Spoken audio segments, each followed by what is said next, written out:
So in the past, if you thought a patient might have CGD, there was a test called the nitroblue tetrazolium, or NBT dye study. And some centers still do this.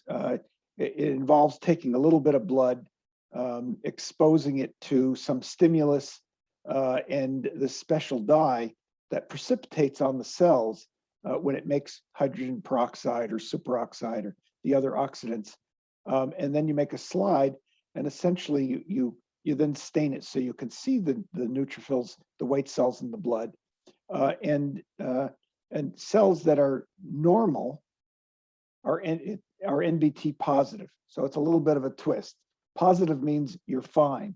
Negative means you're not so fine, that you failed to make the hydrogen peroxide. And so it was a test that you look under the microscope and count neutrophils and say 100% of your neutrophils are making superoxide.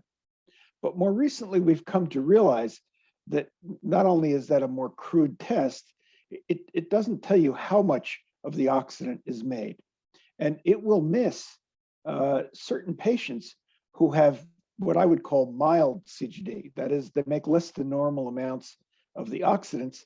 And so their NBT test might be weakly positive, but when somebody reading the slide will say, oh, this looks okay, and you'll miss a CGD patient. But the newer assay that's now used by all centers is a flow cytometry assay in which a dye is put in the cells, and then the oxidants that the cells make the dye fluorescent.